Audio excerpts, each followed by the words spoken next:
Hey friends, I hope that you are all having a wonderful holiday season, and it is time for this year's Dollar Tree Christmas dinner video. What? Oh my gosh, y'all.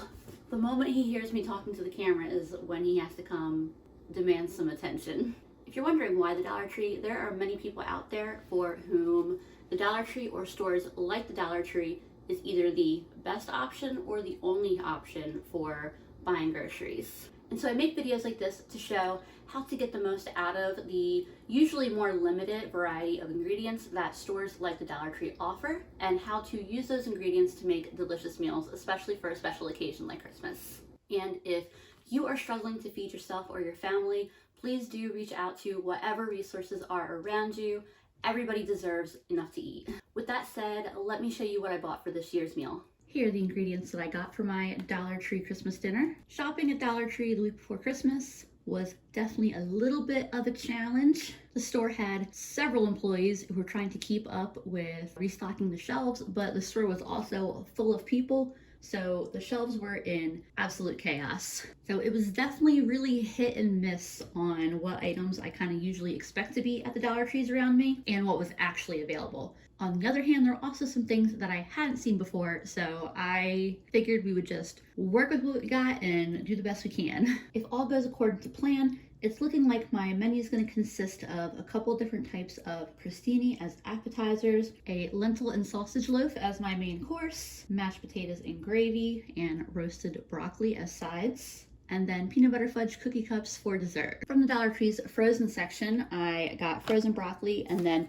their frozen seasoning blend, and that's comprised of onion, celery, red and green pepper, and parsley. I also got a pack of this sausage. Usually the Dollar Trees near me carry tubes of raw frozen sausage. Unfortunately, the Dollar Tree I stopped at this time around did not have any. So the only option that I had if I wanted to have sausage was to get the cooked frozen links. There are several reasons I would have preferred the raw, but I'm thinking that this is going to be better in the dish than if I just completely omitted the sausage. Oh yeah, I'm also planning to do biscuits. I got a pack of this Pillsbury biscuit mix, bag of instant mashed potatoes because that is the best option for making mashed potatoes at Dollar Tree, a little container of Parmesan cheese. They also have a much larger container that just says grated topping. I never recommend getting that one because it's mostly a starch, versus this one, despite being small and despite being the powdered stuff, is Parmesan cheese. I got a quart of whole milk, a box of stuffing mix. They have these bags of little mini toasts, and as soon as I saw these, I knew I wanted to use them to make an appetizer. Honestly, I wasn't even planning to make an appetizer when I walked into the Dollar Tree, but I saw these and I decided I wanted to. Here's a jar of minced garlic, a jar of asparagus spears, a jar of mushrooms, a box of brown gravy mix. I've used this one in previous videos. As far as an instant gravy goes, this is a pretty good one. My Dollar Tree has not had any kind of cheese in probably since close to a year ago, outside of these little ones that are intended as like gift cheeses. It's only 2 ounces each for $1.25, but they do taste pretty good. It's not a lot of cheese and it's kind of expensive for cheese, but if I want cheese, this is an okay option. And there's a bag of lentils, a pouch of imitation crab meat, and then it was the first time I had seen this at the Dollar Tree. I actually had planned to do something else with sugar cookies, but the thing of sugar cookies I got, when I got home, I realized that the date on it was over 6 weeks ago, so I don't know if it's still good because it wasn't from the frozen section, it was from the refrigerated section. I was just feeling really iffy on that, but I bought these also, not intending to use them for the Christmas dinner, but just because they sounded like they would be fun to try. And since I don't think I can use that cookie dough, it was really convenient that I had already bought another dessert. So those are all the ingredients I bought from the Dollar Tree. I'll also be using a few seasonings and oil that I already have at home, but otherwise these ingredients are going to be the absolute majority of what my meal is going to be. The first thing I need to do is get these lentils cooking.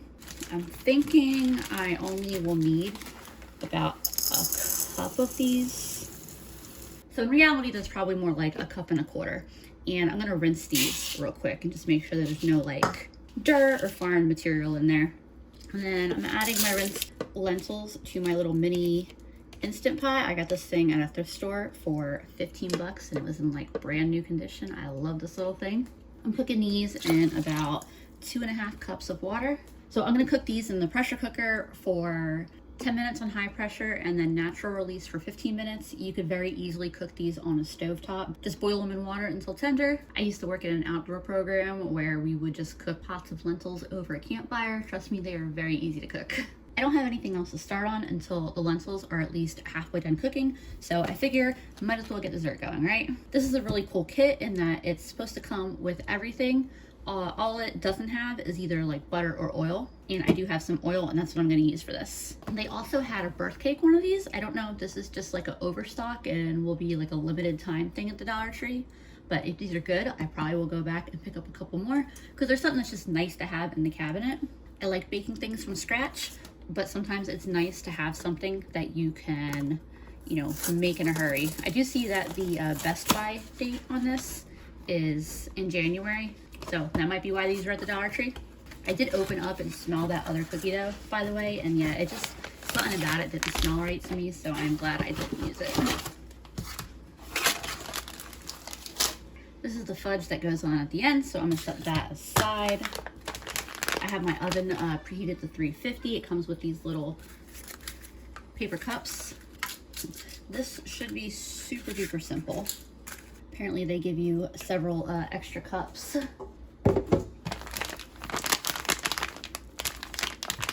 A bag of ingredients.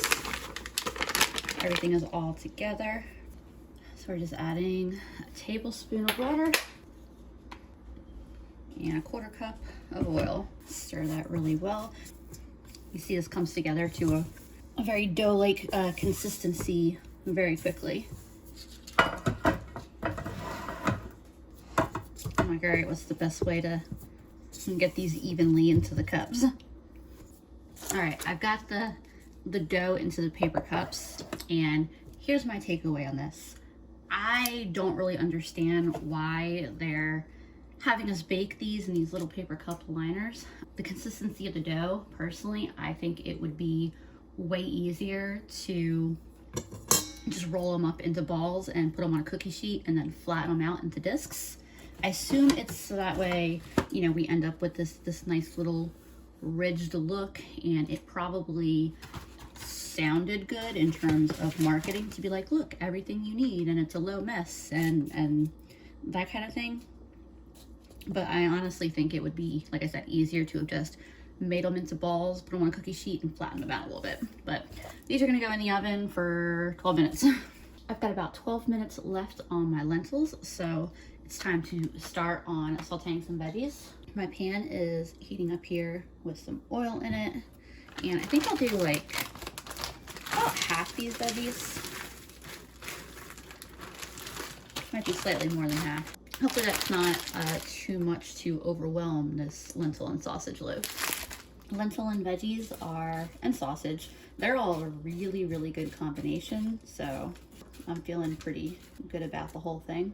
I'm kind of thinking about the process by which I would like make a meatloaf with this sausage and lentil loaf, but trying to keep in mind the flavors of lentils and sausage together. So in meatloafs, you're usually adding tomato paste, ketchup, barbecue sauce, some type of really flavorful condiment that's going to add both taste and some moisture.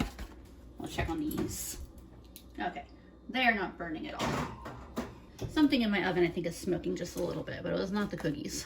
But anyway, so I ran this by Andrew and he thought it was a good idea, so I think I'm going to go ahead and make my gravy now and add just a little bit of gravy, probably like a 1/4 cup maybe of gravy into the loaf, like in the place of what ketchup or barbecue sauce or something like that would be. The gravy only takes a couple minutes to come together and the cookies are done. So I'm gonna pause that thought on the gravy for a second. It says to make a little hole in the center for the fudge to go with a spoon, but I can't think of how I'm gonna do that in any way that is still gonna make these look nice. So I'm thinking I might use the bottom of this condiment cup and see if that works. And yeah, that's gonna work. Looks like perfectly. Might be nice if it was just a little hair smaller, so there's more of the the cookie edges staying like big and fluffy, but that seems pretty good so far. I'm glad I ignored the instructions where it said to put the fudge in a bowl of hot water, because it also says to cool these completely before adding the fudge. So I'm not sure what I would be doing with the warmed up fudge at this point, but I'm gonna set these to the side and let them cool, and I'll add the fudge and the Reese's Pieces toppings in a little bit.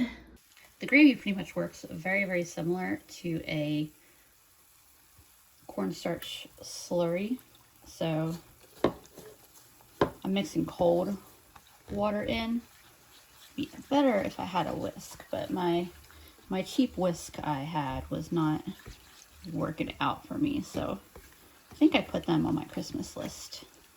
So I'll probably be getting new ones.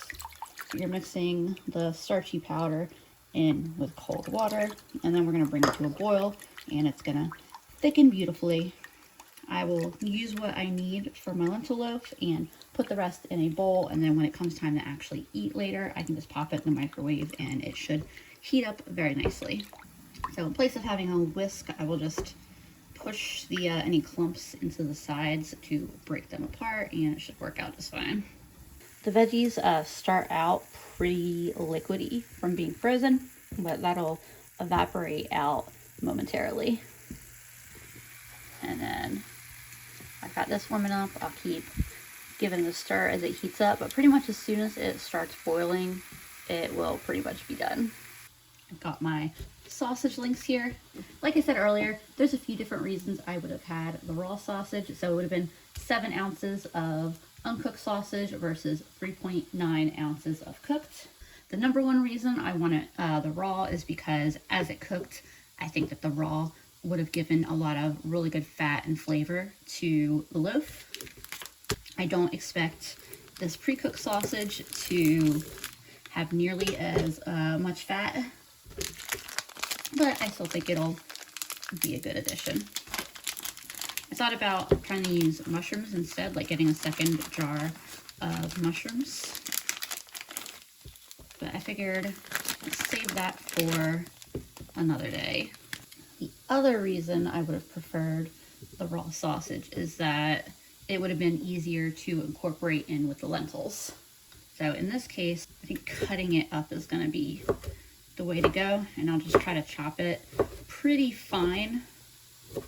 So that way, I mean, it'll be sausage crumbles rather than ground sausage, but it'll be something that I can incorporate in with the lentils. I just turned the heat off for the gravy. It looked a little grainy while I was stirring it when it was still cold, but it's really smoothed out as it's gotten hot, and you can see it's a nice thick gravy now. I'm gonna set that to the side, and it'll probably thicken even just a little bit more as it sits.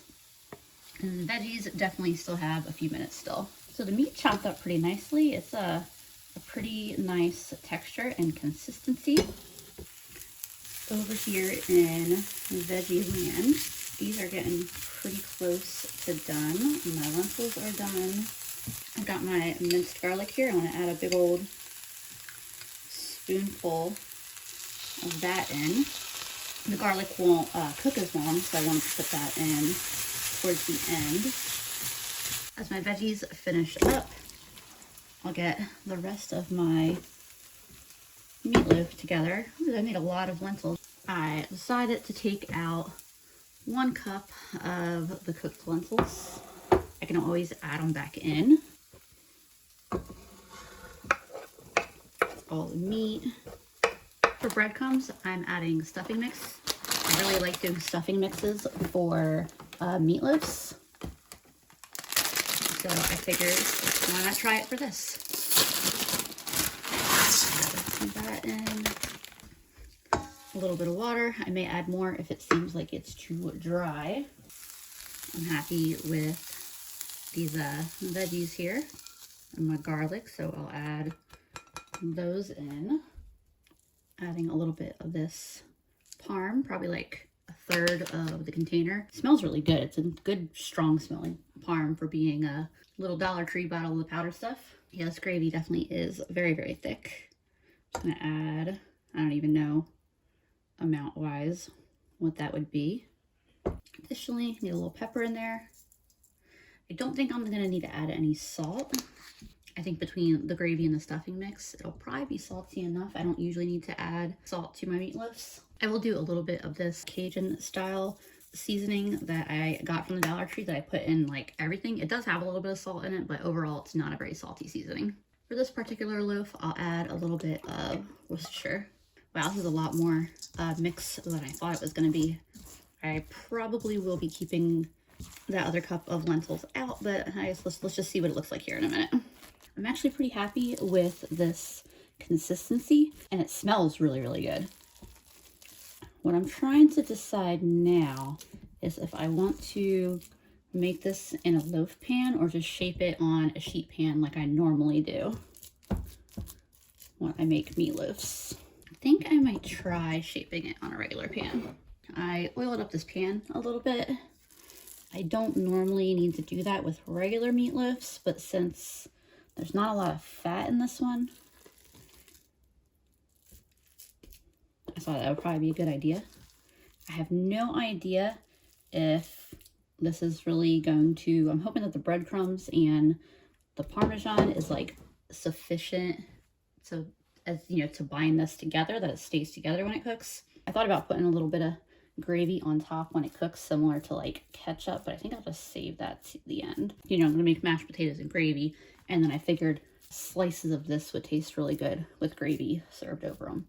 Right, so I mean, as of right now, this is holding really nicely, and it smells really good, and it's actually a really good size.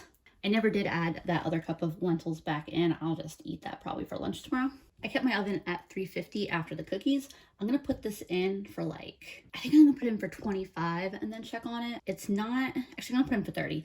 Like, it doesn't have to actually cook. There's not raw meat in it, but I think even straight lentil loaves that have no meat at all in them still cook for like 30 to 60 minutes. So we'll put this in for 30 minutes and see what it looks like. Maybe I'll pop the door open and check on it a couple times. My initial time is about to be up on my loaf in the oven. I had to step off and do something real quick. I have some oil heating up in the pan. I'm gonna get straight into making this asparagus. Right now, my plan is to just saute this up. Don't think it should take very long to cook. So this lentil loaf is actually cooking really, really beautifully. I think it's probably almost done. I'm gonna put it back in for just a few more minutes. Yeah, I think it's almost done. Actually, I don't know if I've ever had jarred asparagus before. I know I've done frozen asparagus, and I eat fresh asparagus a decent bit, but I don't know if I've ever done asparagus from a jar. It definitely affects the texture a lot. Luckily, that's okay for what I'm gonna be doing with it. I added a good spoonful of my garlic, and I'm just gonna cook this for a few more minutes until that garlic is cooked. Also, I want to get a little bit of pepper onto here. Yeah, that asparagus just mushes. The reason why it does not matter that this turned into a mush is because I'm going to be pureeing it, or at least attempting to. I hope that, yeah, you can put asparagus in a food processor, right? It's not too stringy for that. It better not be. Before I make my attempt at food processing, I'm also sauteing the mushrooms. So I put a little bit more oil in that pan. I'm gonna toss these right in the pan. Hopefully they saute a little bit more nicely than the asparagus. A little less mushy. Adding a little bit of water to that. Hopefully that wasn't too much to help kind of get it smooth. We'll try it out. Like I said, hopefully it wasn't too much water. Probably should have done like a tablespoon. So I think that actually went better than I could have guessed. I just took a taste that. It is very smooth, not stringy at all. Transfer that to a little bowl for now. The loaf is out of the oven. It's got some really beautiful browning on top. It held together really nicely. I am really excited about trying this. I'm about to get started on my roast broccoli. Here is all of the broccoli. Break this the big pieces up just a little bit so it roasts a little more evenly. I've got the oven preheating up to 400. All I'm gonna do after I'm done breaking it apart is pour some oil on it, and then get some seasonings on it. Put it on this pan and pop it in the oven. That's literally it.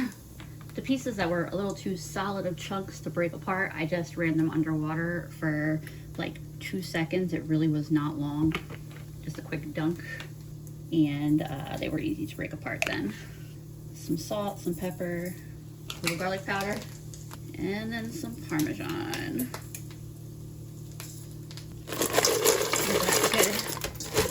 Good mix, make sure everything gets covered in oil and seasoning and Parmesan, and it is very cold on my hands. Especially with frozen broccoli, it helps if you can spread it out really well because it's frozen, it's gonna steam a good little bit first. And so the more room the pieces have, the better it's gonna cook, the better it's gonna roast. My oven just beeped that it's ready. I'll roast these for 15, probably closer to 20 minutes. And when this is done, that is when I hopefully will be completely done cooking and ready to eat. I still got my mushrooms going. It's taking a little bit, but they are starting to brown. I think they're getting pretty darn close to done. Time to get this biscuit dough together real quick. I'm trying to get them in the oven quick enough that I can match the same timer on the asparagus and make sure that it actually was a half cup of milk. And those are the only ingredients. I have thought about getting pudding since I got that whole quart of milk, mostly just for these biscuits. I was gonna put cheddar in them, but I'm thinking I probably should have done that real quick before I actually added the wet ingredient. I'm working pretty quick here, but you can see I decided that I'm just gonna figure out how to get that cheese into that dough. I might just need to use my hands instead of a spoon. I'll make it work. I don't know, this will mix in fine. If you notice me, that I'm kind of reusing a lot of the same like spoons and bowls and stuff, I'm pretty much like rinsing and washing everything in between each dish, so that way I don't have a million things to wash at the end of the night. And because even if I was like getting out new things and washing them, I'd be running out of room to like put them to dry. Soon as I get these in the pan, my mushrooms are pretty much done and they have got beautiful coloring on them now. I sprayed the sheet real quick because the package recommended it. I don't know how many of these are supposed to make, so I don't know how big I should be making them. And then the cheese added a little bit of volume too. As they're getting a little bigger as I go, I'll even them out. All right, that looks even enough, right? I'll pop these in the oven. And then real quick, over here in Mushroom Town, these are about done. I'm gonna throw some garlic in with them. This pan is good and hot, and there is there's not a lot of extra moisture in it, so this garlic really should only take a minute or two to cook. And then I will turn the heat off this and set this to the side. I also decided real quick, I think I have a little bit more Parmesan than I was expecting to. So, I'm turning the heat off. I'm gonna put a little bit of Parmesan in there and a little bit of pepper. I had tasted them and they were pretty salty as is. But this is all cooked and ready to be taken off the heat. So I'm getting started on the potatoes now. And since I have so much milk, instead of doing 2 cups of water, I'm gonna do a cup of water and a cup of water and a cup of milk. That should make the potatoes a little creamier, more luxurious. While I wait for the liquid for the potatoes to warm up, I'm gonna pull out a bunch of these little pieces of toast. So it is just me and Andrew. So I don't know how many of these I'm gonna want to make, but basically my plan for some of these is to load them with my garlic mushroom mixture here. I'll have some of that left because, like I said, it's just the 2 of us. I'm not gonna go crazy on these. I'm also gonna have a bunch of this cheese left, I think. I'm running out of counter room here, but I'm gonna grate it real quick. My liquid here, my milk and water, is boiling. When you're warming up milk, you want to pay close attention to it because it definitely likes to try to bubble over on you. All I'm doing is adding the mashed potato mix. But basically, I'll just get this mixed in. I'll let it sit for a couple minutes, and then right before I serve it, I will fluff it up with a fork. And I am gonna add a little bit of pepper too. All right, I am nearing the finish line here. My biscuits are out and they smell absolutely amazing. So I'm commandeering the pan that they were on real quick. I was thinking, I bet you can make really cool little like pizzas with these toasts. But I'm gonna wanna pop these into the oven for just a minute. I'm gonna laugh if, with all this food that we have, if Andrew has me make more of these tonight, which he might. Otherwise, we can eat them for a lunch. So these ones are over here for the other. And I'm gonna pop open this bag of imitation crab meat. And usually what imitation crab meat is that it is made of fish. Usually the brands I get is pollock. Chicken of the sea here is bream. But I love getting the refrigerated versions of these, like me and Andrew both. And like we'll dip them in soy sauce and eat them as a snack. This would be easier if I was using 2 forks, not my fingers. But I'm moving here. And I'm not putting soy sauce, am I? Maybe I will put some soy sauce on here. Maybe just a little bit. So here's my asparagus mixture. But basically with these, I'm just adding a little bit of my asparagus mixture and then a little bit of the crab on top. Now I really would have loved to have done some little appetizers with like, because they have some really tasty little jars of jams at the Dollar Tree, and I would have loved to have done some type of like cream cheese with jam type dealio.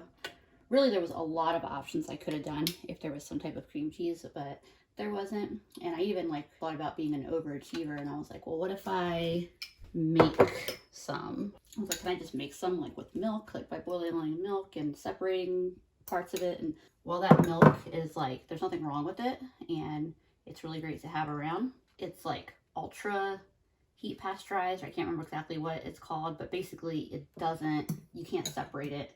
You can't make like cream cheese and stuff like that with it. This particular one right here is the one that I was like, I like the idea of how it's gonna work, but I have no idea how it's gonna work. I'm gonna put just a little dash of pepper on top of them. And then I'm gonna pop these in the oven for like 2 or 3 minutes, just enough to melt that cheese and get these like warmed up. But there's not really any cooking that needs to happen with these. Like I said, I only made a few since it is just Andrew and I, but there's definitely enough that I could make quite a few more. Since my potatoes here are still very hot, I figured I might as well add a little bit of that jalapeno cheese to them, and I'll just let the heat of the potatoes melt that in. I have the oven off, and I am focusing on getting the table set and things kind of put away a little bit, but I want to do this real quick. I warmed up the fudge by just putting it in a dish of hot water, because I'm betting these are gonna be delicious. I'm really not worried about perfection, at least not, you know, like cosmetic perfection, especially not cosmetic perfection. I just had a teensy bit of the fudge and it tasted kind of like pudding. And then of course there's the Reese's Pieces here. I feel like they gave enough to put a few on each one and then be able to snack on them while you're doing it. And ta-da! All done and ready to eat.